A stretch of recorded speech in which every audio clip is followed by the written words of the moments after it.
but nobody's You want to there. set up? Yeah. Can they just give me like 2 minutes? Yeah. Please don't say anything. Sorry. You're going to give me, not me. I know, right? Let's help her. Yeah. I'm sorry. Okay, so are you supposed to be the person setting up? Yeah. You mean like? Been here for almost a half an hour. I'm so sorry. Okay. Ma'am, please. I'm so sorry. Give me a second, please. Don't tell my boss. Okay, no problem. You can do that, but we're all on a little tight schedule, so I'm so sorry.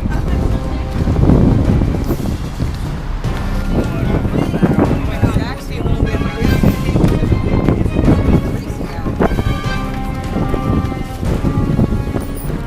we're trying to work with you, but I apologize. I'm so sorry. Please. I'm so sorry. You have some free samples? I know Listen, when she gets her shuck up and stuff, please don't go there and just tell her that it's just my first time.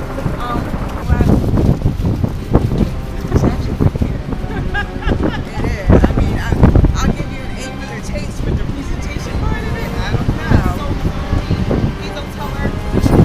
This is the banana bread. Okay, That's where's the bread. cherry? This is the cherry. You got cherry, you got strawberry, you got Stuff that's in here that's too messed up. please try a free sample so I don't get fired. I got a lot more. I should have been here a while. This is my cheesecake. That's a cheesecake for you. Free samples! Free samples! Is it good? The cheesecake is dead on. She's so mean. The cheesecake is the best one? Oh, yeah. Oh my god. Don't get mad at me, but I'm giving out free food on the street. Okay. There's free cheesecake. Looks like this one is banana pudding. Right. And this is banana bread. The banana pudding is good. I like the banana pudding too. I think I like This one is a strawberry. That is Cherry really good. cherry cheesecake is good. I'm lactose intolerant. I don't know. You guys sure? You guys sure it's good? It's very good. Yeah. You sure it's good? Can I have some more? It's so good. You can have some more only if you promise not to tell my boss. Okay. Alright. I promise not to tell, but I'm the you know. Oh my goodness! You did an excellent job. It's delicious. This is fun.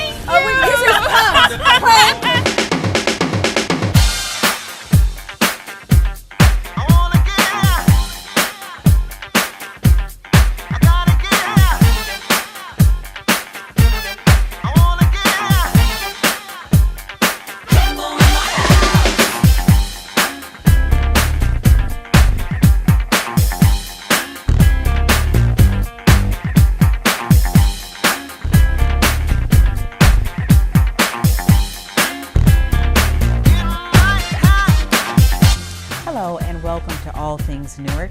My name is Karen Dinkins and I'm your host. My guest today is Newark resident Rashida Sawyer.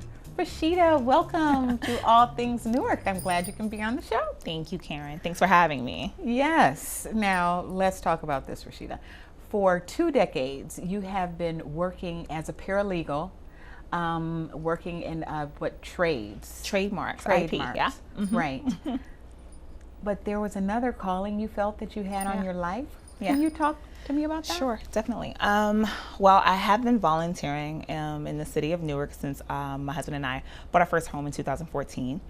We joined the Life Christian Church, which was in West Orange, and we started volunteering through a program called the Newark YMCA Birthday Club. Okay. And, you know, unbeknownst to me that was going to be, you know, when I started to kind of like just feel that draw to do more. I always knew that I wanted to do more in the community, but didn't know exactly how or what.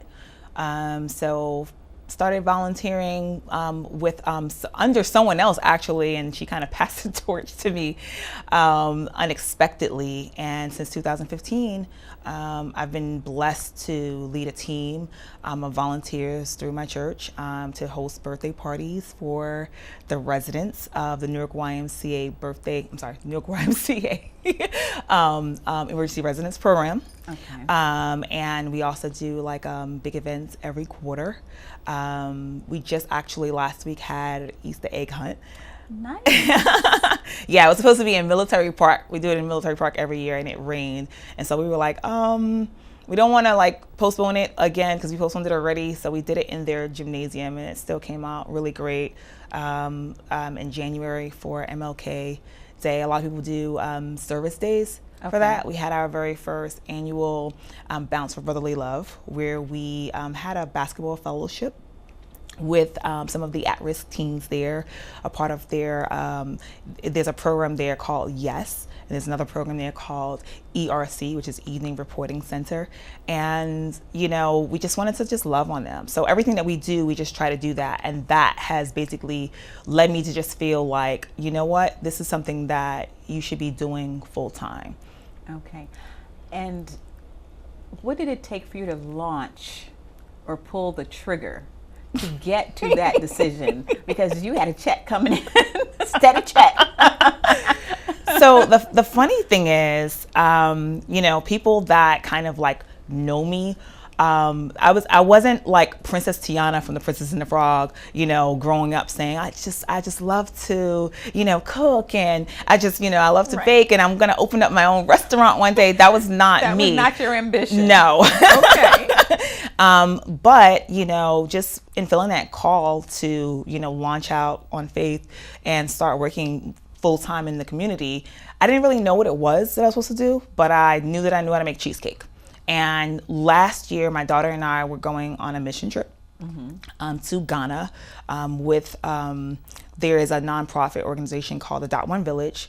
And that also has an affiliation with my church. And there were a team of us, about a dozen or so, that went to Ghana. And we needed to fundraise because it's pretty, you know, it's pretty costly, especially when you have two people going. So I started baking cheesecakes and selling them just to raise funds. And it was pretty, out of all the fundraisers that I tried to do, that was the one that kind of like sparked off, and people kept like asking, hey, you know, are you still selling cheesecakes? And I was like, no, I'm working a full-time job. The last thing I want to do is come home and bake every day, which is what I was doing when I was fundraising. But after, you know, I kind of like had these hands idle, I was like, okay, I need to do something, you know, and, you know, of course, make up for, you know, ends or whatever. So I started to bake again. People were still asking, so I started to bake again. And also started driving for DoorDash. Okay. Because it's like, hey, you gotta, you know, do something. Someone told me about it, and they were like, yeah, you know, you can do. And I was like, I really don't want to, you know, drive all day. I don't want to put the wear chair in my car. But I was like, you know what? I'm just gonna, you know, put samples out there as I, you know, do my DoorDash. And I was just talking to some people in my church community that know me. And I was like, you know what? I feel like God is really calling me to do more in the community. I don't know exactly how or what. There were talks about me starting a nonprofit about 18 months ago. I didn't really know what that looked like. I had no clue. A lot of people were telling me, you should do this. And I'm like, do it how? Right. You know, who do I talk to? How does, you know, I didn't know the you know, the logistics behind it or anything. So I had this whole plan, but I didn't really know how to execute it or, you know, get it moving. So it kind of took the back burner. Okay. But, you know, as I started doing this, I started to tell people, well, 10% of our proceeds will go towards community outreach until I can figure out what it is that God wants me to do, you know, full time. And I was telling, you know, one of my church leaders, yeah, you know what, I'm just going to do it like this. And she was like, oh, there are a lot of nonprofits that operate that way. You know, it's called social entrepreneurship. And so they basically have their for-profit side that, you know, feeds the nonprofit side. So I was like, okay. And, you know, she's probably busier than I am. But, you know, we said we would talk about it, but it kind of like hit the back burner for a few days. And then I'm talking to someone else, you know, later on that week. And someone from across the room was like, yeah, you know, you can totally do this. And she's like, you know, telling me all these things. And then a light bulb just kind of went off. And I was like, I got it. You know, I know what God wants me to do. I'm going to take this and I'm going to have shops, and we are going to take that whole model that I had for the vision 18 months ago to be able to help the people in the in some of the places that we've already been serving as volunteers, whether it's homeless families, head of households who are looking to get work, or at-risk youth, like I told you about. Right. We also know that some people are, you know, previously incarcerated and they have trouble trying to get work. So now these are just any kind of a nonprofit or just people that need help, and you are offering assistance? Well, Or do you have specific places that you are donating so to? until we have the shop, so we're still doing the 10%. That's going towards community projects. So like we Right. had the Easter egg hunt, we did like books, we did children's books and things like that. But the long-term vision of the business is to have actual shops where we can employ these individuals that we've been serving in the community in this way. And there are also, other organizations that have, there's one organization that one of the church members has called the Valentine Foundation, and I've been talking with them about, like what it's like for people that are in sober homes. They have about 5 sober homes across New Jersey, and what is it like for them to try to get work? And sometimes it's really hard for them to get work because they may have had a slip up during that time that they were under the influence or whatever, whereas they've gotten themselves a something on their record, and then people kind of like look away from that. But to me, it's like you can't count people out because they have a not so clean background. Right. People need a second chance. Absolutely. And sometimes they need a third or fourth chance. Absolutely. But if they have the desire Yes. to want to succeed, and then you're there to provide a helping hand. Yes. Okay. So you did not have a business model. You were just stepping out there in blind faith and just like, I know I'm supposed to do something. I'm open, Lord. Show me the vision. Yeah, you're making it sound a lot more easier than it was the day that I took that step. It was not that easy. It was really, really difficult, and I had never done anything like this before. It's one thing to know that you have a greater purpose, but when you don't know exactly what that is, and it's really like literally like like Peter stepping out on the water, right? It's like, God, are you gonna let me sink? And that's what it felt like, honestly speaking. But it wasn't long. It wasn't long before, God just started to, just show me, exactly why he was telling me that it was time. It was time for me to close that chapter in my life so that he could open up the book that he had written for me. Right. Now, there are a number of things that started happening and lining up for you to show that you are living your purpose. Yes. Would you care to share some of those? Sure.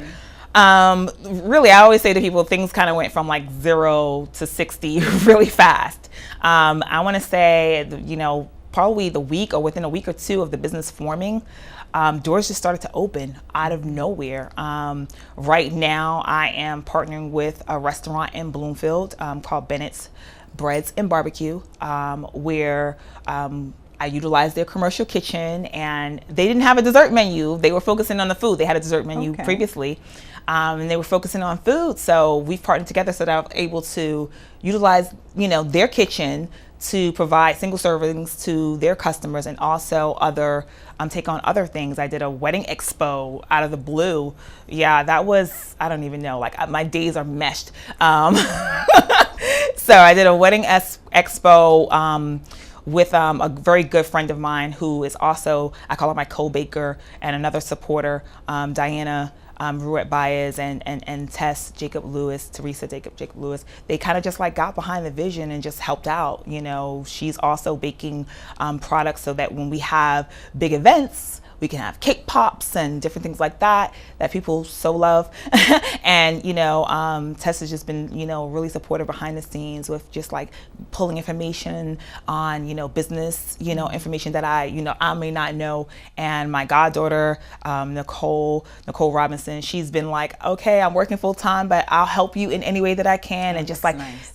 Here's a tutorial on, how to do this. My son is like, okay, here's, Instagram. I had no idea how to do any of those things. So other than that, we had the restaurant connection. I'm shopping one day to bake at the restaurant. Okay. And I'm in ShopRite, and I'm actually like kind of questioning myself. Like, why are you over here at ShopRite when the restaurant is in Bloomfield? You should go to Stop and Shop. But it was like I was already there, so I was like, fine, whatever. I'm here, get the stuff that you got to get, and hurry up because you're behind schedule.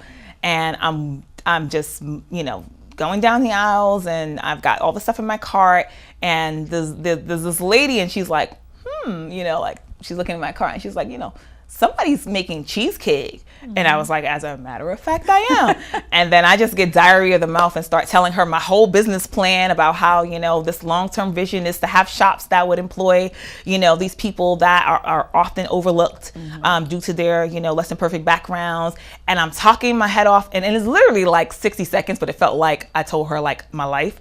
And she's like, really? And she goes, take my card. She pulls her card out. She's like, I work for the mayor's office.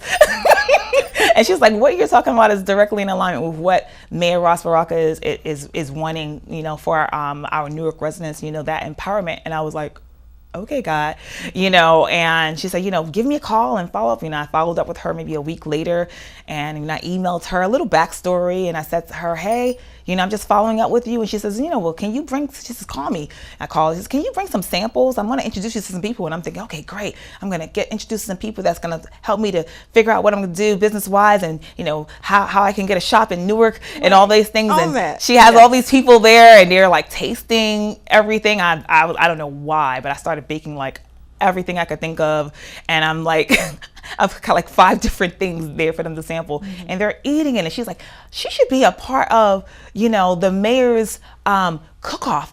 Are there any spaces left? And Wow, the mayor's cook-off. yeah, so he's having this cook-off. It's called the first annual multicultural cook-off, where he's having all these restaurants, and there are some politicians that are actually going to be competing in all these different areas. Now you are going to be a part of that.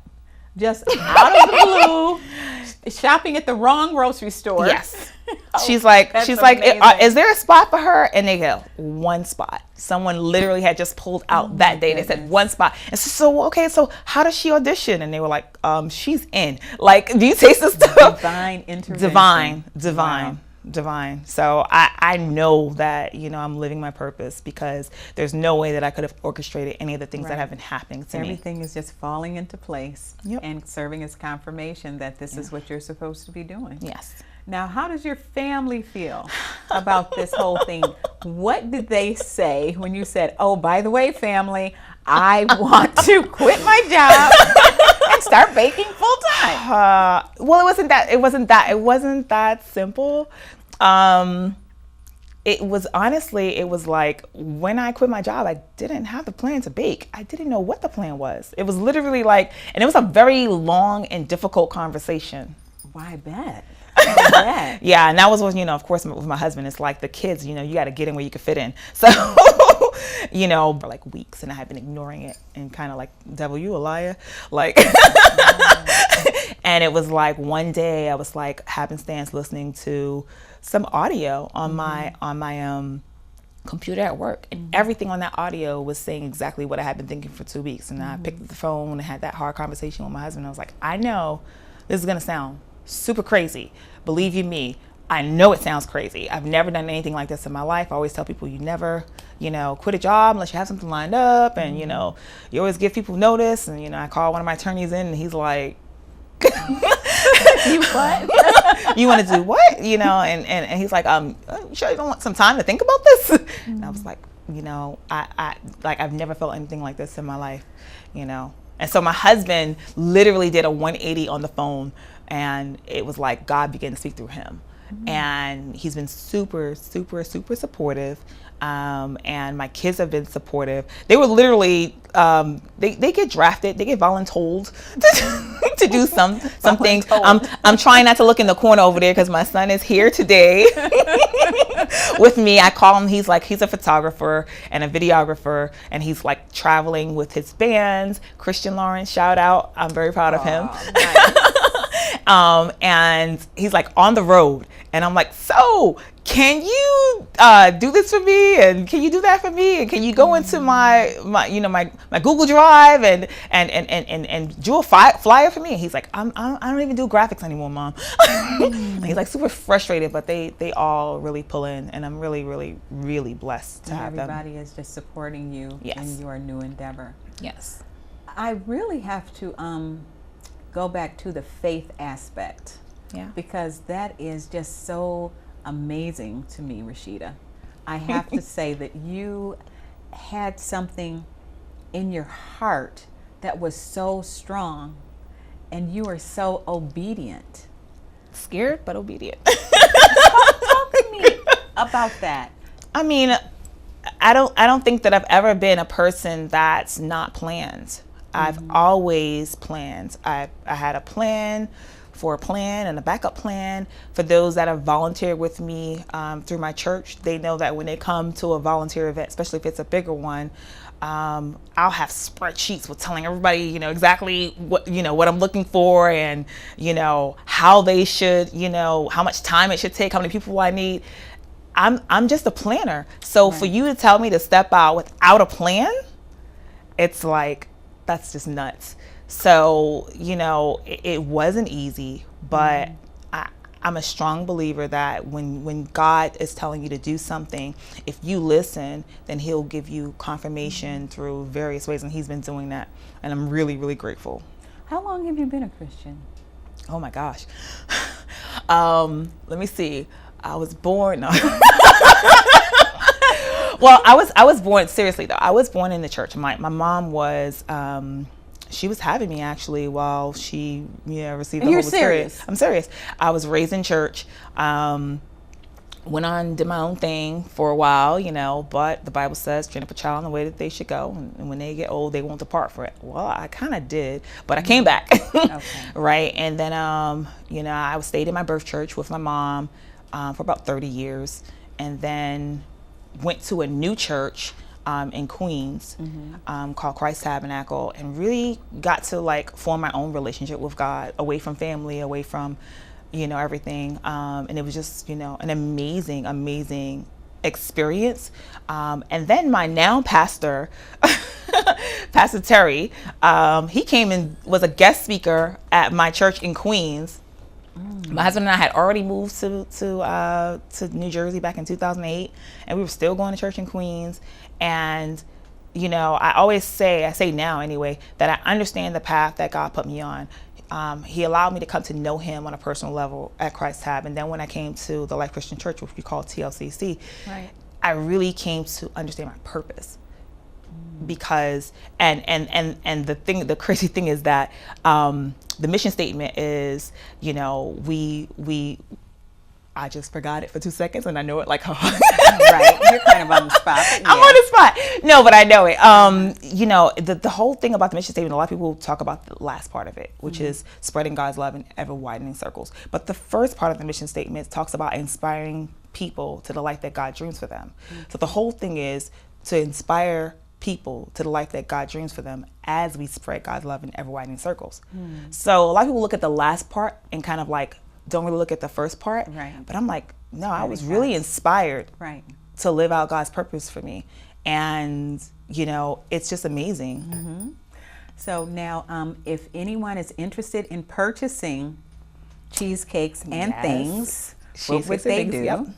So you can either, if you just want to bite, you can go to the Bennett's Breads and Barbecue in Bloomfield, or if you'd like to order, maybe a serving for family size, you can contact me.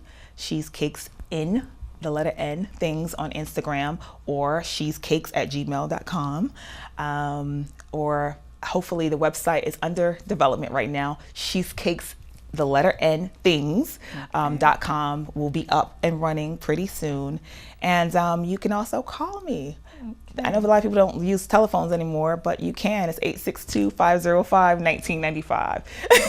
Okay. Well, Rashida, thank you so much for joining us here at All Things Newark. And it's just been a pleasure hearing your story. Thank you. Thank you so much for joining us today. And we'll see you next time on All Things Newark.